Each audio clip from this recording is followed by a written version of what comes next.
തമാശയ്ക്ക് പോലും തന്റെ കൂട്ടുകാരോട് കള്ളം പറയുന്നവരുണ്ടല്ലോ. അല്ലാഹുവിന്റെ പ്രവാചകൻ പറയുകയാ, അവനാണ് സർവനാശമെന്ന് ശഫീഉനാ റസൂലുള്ളാഹി സല്ലല്ലാഹു അലൈഹി വസല്ലമ തങ്ങൾ പറയുന്നു. തന്റെ കൂട്ടുകാരെ ചിരിപ്പിക്കാൻ വേണ്ടി കള്ളം പറയുന്നു, തമാശയ്ക്ക്, അവനാണ് ഏറ്റവും വലിയ നാശം. എന്റെ പ്രിയമുള്ളവരെ, തമാശയ്ക്ക് പോലും കള്ളം പറയാത്തവന് കിട്ടുന്ന പ്രതിഫലം എന്താണെന്നറിയോ? ജീവിതത്തിൽ തമാശയ്ക്ക് പോലും കള്ളം പറയാത്തവൻ. അല്ലാഹുവിന്റെ പ്രവാചകൻ പറയുന്നു, അനസഈമുൻ ബിബൈതിൻ ഫീ വസതിൽ ജന്നാ ലിമൻ തറകൽ കദിബ വഇൻ കാന മാസിയാ. തമാശയ്ക്ക് പോലും കള്ളം പറയാത്ത ആരെങ്കിലും ഈ ദുനിയാവിന്റെ തൊലിക്ക് മുകളിൽ ജീവിക്കുന്നുണ്ടെങ്കിൽ സ്വർഗത്തിന്റെ മധ്യഭാഗത്ത് ഞാനൊരു വീട് കൊണ്ട് ജാമ്യം നിൽക്കുന്നു എന്ന് ശഫീഉനാ റസൂലുള്ളാഹി സല്ലല്ലാഹു അലൈഹി വസല്ലം തങ്ങൾ പറയുന്നു. കടുവാപ്പള്ളിയിൽ ഒരു 2 നില വീടല്ല, കടുവാപ്പള്ളിയിൽ ഒരു 2 നില വീടല്ല, സ്വർഗത്തിന്റെ മധ്യഭാഗത്ത് ഞാനൊരു വീട് തരാം. എന്റെ പ്രിയപ്പെട്ട സഹോദരങ്ങളെ മനസ്സിലാക്കണം, നമ്മളാണെങ്കിൽ കള്ളം പറയുന്നതൊക്കെ പോട്ട് എല്ലാം പറഞ്ഞിട്ട് അവസാനം പറയുന്ന ഒരു കാര്യമുണ്ട്, ഇതാണ് സഹിക്കാൻ പറ്റാത്തത്. നിങ്ങളുടെ ഈ അടുത്ത പ്രദേശത്ത് ഒരു പയ്യൻ പെണ്ണ് കാണാൻ പോയി. പെണ്ണ് കണ്ട് ഇഷ്ടപ്പെട്ടിട്ട് ഇവൻ തിരിച്ചു വന്നു. ഇവൻ തിരിച്ചു വന്നതിന് ശേഷം ഈ പെണ്ണിന്റെ മാമ ഇവനെ കുറിച്ച് അന്വേഷിക്കാൻ വേണ്ടി ആറ്റിങ്ങലിന്റെ തൊട്ടപ്പുറത്തുള്ള ഒരു സ്ഥലം ഞാൻ പറയുന്നില്ല, അവിടെ പോയിട്ട് ഫസ്റ്റ് കണ്ട ബേക്കറിയിൽ കയറി ഒരു ജ്യൂസ് ഒക്കെ കുടിച്ചിട്ട് അവിടെ നിസ്കരിക്കുന്ന ഒരു വാപ്പുണ്ട്. ആ വാപ്പാനോട് ചോദിച്ചു, ഈ പയ്യന്റെ സ്വഭാവം എങ്ങനെ? ഒരു ചെറുപ്പക്കാരനുണ്ടല്ലോ, അവന്റെ സ്വഭാവം എന്താന്ന് വെച്ചപ്പോ ഈ വാപ്പ പറഞ്ഞു, ഞാൻ അവനെ കുറിച്ച് വല്ലതും പറഞ്ഞു തരണം, അതവൻ അറിയണം. കള്ളും കുടിച്ച് കഞ്ചാവ് അടിക്കുന്നവന്റെ കൂട്ടുകാരനെ വിളിച്ചുകൊണ്ട് വന്ന് എന്നെ ഈ കടയൊക്കെ തല്ലിപ്പൊട്ടിക്കണം. എന്തിനാ ഒരു മുസ്ലിമായി ചെറുപ്പക്കാരനെ കുറിച്ച് ആവശ്യമില്ലാത്തൊക്കെ പറയണം? അസ്തഗ്ഫിറുല്ലാ, നിങ്ങൾ വേറെ ആരെങ്കിലും പോയി അന്വേഷിക്കാൻ. ഇനി ഈ ചങ്ങാതി എന്തെങ്കിലും പറയണം. അവൻ കള്ളു കുടിക്കുന്നവനാണ്, അവന്റെ കൂടെ നടക്കുന്നവർ കഞ്ചാവ് അടിക്കുന്നവൻ, വീട് കയറി അടിക്കുന്നവനാ. ഇതും കൂടെ പറഞ്ഞിട്ടാ പറയണേ. ഒന്നുമില്ല, നമ്മളും അങ്ങനെ തന്നെ ഇരുന്നങ്ങോട്ട് പറഞ്ഞിട്ട് അവസാനം പറയും, എന്തിനാ പച്ചയിറച്ചി തിന്നുന്നത്? പിന്നെ പെങ്ങന്മാർക്കാണെങ്കിൽ സഹോദരിമാർക്കാണെങ്കിൽ പിന്നെ കേരള സർക്കാർ ഒരു അവസരം ഉണ്ടാക്കി കൊടുത്തിരിക്കുക. കുടുംബശ്രീ എന്ന് പറഞ്ഞിട്ട് ഈ റോഡൊക്കെ ചെത്താൻ പോണൊരു ജോലിയുണ്ട്. ഇവിടെ കടുവാപ്പള്ളിക്കാർ പോകുന്നുണ്ടെന്ന് അറിയില്ല, ഉണ്ടോ? ഇവിടെ ഉണ്ടില്ലേ? അത് താത്താമാർ അങ്ങോട്ട് പോകും. ഒരു ദിവസം 5 മരം റെഡിയാക്കിയാൽ മതി, 1 മണിക്കൂർ കൊണ്ട് തീരും. പക്ഷെ രാവിലെ ഒരു 8 മണിക്ക് പൊക്കഴിഞ്ഞാൽ 2 മരത്തിന്റെ ചുവട് ചുട്ടിയിട്ട് അങ്ങോട്ട് എല്ലാവരും കൂടെ ഒരുമിച്ചിരുന്നിട്ട് ദിക്റും ദുആയും അങ്ങോട്ട് തുറന്നു. എല്ലാവരും പിന്നെ സലാത്തുകളൊക്കെ പറഞ്ഞോട്ട് അങ്ങോട്ടിരിക്കും. 10-11 മണിയാകുമ്പോ അമീർ വന്ന് പറയും, മതി പോകാം. എഴുന്നേറ്റ് വീട്ടിൽ പോകും, ചോറ് കഴിക്കും, വീണ്ടും വന്നിട്ട് 2 മരം പിന്നെയും ദിക്റും ദുആയും. അവിടെ ഇരുന്ന് 5 മണി വരെ ഇരിക്കണം. ഇരുന്നിട്ട് സ്വർഗവും വാങ്ങിച്ചിട്ടേ പോകത്തുള്ളൂ. നമ്മുടെ പ്രിയപ്പെട്ട സഹോദരിമാർ, അല്ലാഹു ഈമാൻ കൊടുത്ത് അനുഗ്രഹിക്കുമാറാകട്ടെ. അല്ലാഹു ഈമാൻ കൊടുത്ത് അനുഗ്രഹിക്കുമാറാകട്ടെ. മഹാനായ അഷ്റഫുൽ ഖൽഖ് നബിയുനാ റസൂലുള്ളാഹി സ്വല്ലല്ലാഹു അലൈഹി വസല്ലം, അല്ലാഹുവിന്റെ പ്രവാചകൻ ഒരു ദിവസം സുബ്ഹി നമസ്കാരം കഴിഞ്ഞിട്ട് അദാ മസ്ജിദുൻ നബവിയുടെ മുകളിൽ ഇരുന്നിട്ട് അല്ലാഹുവിന്റെ പ്രവാചകൻ മസ്ജിദുൻ നബവിയുടെ വെളിയിൽ ഇരുന്നിട്ട് കരയാൻ തുടങ്ങി. പൊട്ടിക്കരഞ്ഞുകൊണ്ടിരിക്കുമ്പോൾ അല്ലാഹുവിന്റെ പ്രവാചകന്റെ കരളിന്റെ കഷ്ടമായ ഫാത്തിമയുണ്ടല്ലോ, അല്ലാഹുവിന്റെ പ്രവാചകന്റെ മുന്നിലേക്ക് കടന്നു ചെല്ലുകയാണ്. യാ റസൂലല്ലാഹ്, എന്തിനാ നബിയേ കരയുന്നത്? എന്തിനാ നബിയേ കരയുന്നത്? അങ്ങയാരാണ് വേദനിപ്പിച്ചത്? അല്ലാഹുവിന്റെ പ്രവാചകനോട് തന്റെ പൊന്നുമകള് ചോദിക്കുമ്പോൾ അല്ലാഹുവിന്റെ റസൂല് പറയുന്നു, മോളെ ഫാത്തിമ, ഇന്നലെ ഞാൻ നരകം കണ്ടു മോളെ. നരകത്തിൽ എന്റെ സമുദായത്തിലെ ഒരു വിഭാഗം ജനതയെ കണ്ടു മോളെ. അവര് നരകത്തിൽ കടന്ന് വിളിക്കുകയാണ് മോളെ. അവരുടെ തലയുണ്ടല്ലോ പന്നിയുടെ തല പോലെ ഇരിക്കുന്നു, അവരുടെ ഉടലുകളുണ്ടല്ലോ കഴുതയുടെ ഉടല് പോലെ ഇരിക്കുന്നു. അവർ നരകത്തിൽ കടന്നിട്ട് വിളിച്ചു കൂവുന്നത് എന്റെ കണ്ണുകൊണ്ട് കണ്ടു മോളെ.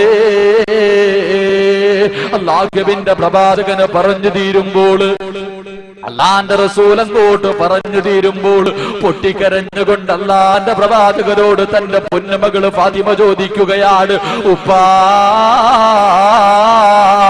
പന്നിയുടെ തലയും കഴുതയുടെ രൂപവുമുള്ള ആ വൃത്തികെട്ടവരാരാണ് ഉപ്പാ? അവരെന്ത് പാപമാ ചെയ്തതെന്ന് അല്ലാഹുവിന്റെ പ്രവാചകനോട് തന്റെ പൊന്നുമകള് ഫാത്തിമ ബീവി ചോദിക്കുമ്പോൾ അല്ലാഹുവിന്റെ റസൂൽ പറയുന്നു, മോളെ ഫാത്തിമ, അവരാരാണെന്നറിയുമോ? ദുനിയാവിൽ ജീവിക്കുന്ന കാലഘട്ടത്തിൽ സംസാരിച്ചപ്പോൾ കള്ളം പറഞ്ഞവരാണ് മോളെ,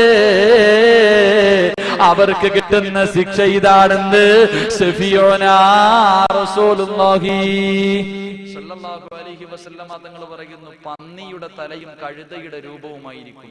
അല്ലാഹു ആ വിഭാഗത്തിൽ നിന്ന് കാക്കുമാറാകട്ടെ, അല്ലാഹു ആ വിഭാഗത്തിൽ നിന്ന് കാക്കുമാറാകട്ടെ. അതുകൊണ്ട് എന്റെ പ്രിയമുള്ള സഹോദരങ്ങളോട്, മനുഷ്യനാണ്, കള്ളം പറയും. മനുഷ്യന്റെ പ്രകൃതം അങ്ങനെയാ, കള്ളം പറഞ്ഞു പോകും. പക്ഷെ കള്ളം പറയുമ്പോ ആ പറഞ്ഞത് കള്ളമാണെന്ന് മനസ്സിലാക്കുമ്പോ തൗബ ചെയ്യാനുള്ള മനസ്സെങ്കിലും അല്ലാഹു നൽകി അനുഗ്രഹിക്കുമാറാകട്ടെ. അള്ളാഹുവിന്റെ പ്രവാചകൻ റബിയ റളിയല്ലാഹു തആല അൻഹുവിന് കൊടുത്ത രണ്ടാമത്തെ ഉപദേശം അള്ളാഹുവിന്റെ പ്രവാചകനോട് റബിയ ചോദിക്കുന്നു, യാ റസൂലല്ലാഹ്, സ്വർഗത്തിൽ പോകണമെന്ന് വല്ലാത്ത മോഹമുണ്ട് നബിയെ, അങ്ങയുടെ കൂടെ സ്വർഗത്തിൽ നടക്കണമെന്ന് വല്ലാത്ത ആഗ്രഹമാണ് നബിയെ, രണ്ടാമത്തെ കാര്യം എന്താണെന്ന് ചോദിക്കുമ്പോൾ അള്ളാന്റെ പ്രവാചകൻ പറയുന്നു, റബിയ വഔഫൂ ഇദാ വഅത്തും, റബിയ വാഗ്ദാനം ചെയ്താൽ ലംഘിക്കല്ലേ റബിയ. രണ്ടാമത്തെ കണ്ടീഷൻ വാക്ക് പറഞ്ഞാൽ പാലിക്കണം. വാക്ക് പറഞ്ഞാൽ പാലിക്കണം. നമ്മൾ ഏത് വാക്കാ പാലിച്ചിട്ടുള്ള? ചുമ്മാ ആള് കൂടുമ്പോ എഴുന്നേറ്റ് നിന്നിട്ട്, സാധാരണ ഇപ്പൊ തൃശ്ശൂര് കുന്നംകുളത്തൊരു സ്ഥലത്ത് പ്രസംഗിക്കാൻ പോയപ്പോ 6666 രൂപ എല്ലാരും ചാടി എഴുന്നേറ്റ് കുറെ പേര് പറഞ്ഞു. സംഘാടകര് വീട്ടിൽ പോയപ്പോ ഉമ്മ പറയാ, മോൾ അറിയാതെ പറഞ്ഞാണ്. നമ്മള് ആള് കൂടുമ്പോ എല്ലാരും പറയും, പക്ഷെ അവസ്ഥ ചെന്ന് ചോദിക്കുമ്പോഴത്തേക്ക് നമ്മുടെ മനസ്സ് മാറുക. ഏത് കാര്യമാണെങ്കിലും അങ്ങനെ. എന്റെ പ്രിയമുള്ളവരെ, ജീവിതത്തിൽ ഏത് കരാറാ നമ്മൾ പാലിച്ചിട്ടുള്ളത്? നാട്ടുകാരോട് ചെയ്തൊക്കെ പോട്ടും, അള്ളാരോട് കരാറ് ചെയ്തവരല്ല. ആദം നബി അലൈഹിസ്സലാം, നമ്മുടെ വാപ്പയാണല്ലോ ആദം നബിയും ഹവ്വാ ബീവിയും. ഇവര് രണ്ടുപേരെയും പടച്ചവൻ സൃഷ്ടിച്ചിട്ട് ആദം നബി അലൈഹിസ്സലാമിനെയും ഹവ്വാ ബീവിയോടും അല്ലാഹ് പറഞ്ഞു, ഖുർആൻ പറയുന്നു, യാ ആദം ഉസ്കുൻ അൻത വസൗജുകൽ ജന്നാ വകുലാ മിൻഹാ റഗദൻ ഹൈസു ശിഅ്തുമാ വലാ തഖറബാ ഹാദിഹി ശജറാ. അല്ലാഹുവിന്റെ ഖുർആൻ പറയുന്നു, ആദം നബിയോട് അല്ലാഹ് പറഞ്ഞു, ആദമേ, ഈ കാണുന്ന സ്വർഗമുണ്ടല്ലോ, ഇതിനകത്ത് കടന്ന് നീയും നിന്റെ ഭാര്യയും എന്തു വേണമെങ്കിലും ചെയ്തോ, എന്തു വേണമെങ്കിലും തിന്നോ, എന്തു വേണമെങ്കിലും കാണിച്ചോ, പക്ഷേ ലാ തഖറബാ ഹാദിഹി ശജറ, ആ കാണുന്ന മരത്തിന്റെ അടുത്ത് പോകല്ലേ ആദമേ. ആദം നബി അലൈഹി സ്വലാമും തന്റെ ഭാര്യയും കൂടെ പോയി, രണ്ടിനെയും പടച്ചവൻ സ്വർഗത്തിൽ നിന്ന് പുറത്താക്കി. എങ്ങനെ പുറത്താക്കി? ഉടുതുണി പോലും പടച്ചവൻ കൊടുത്തില്ല.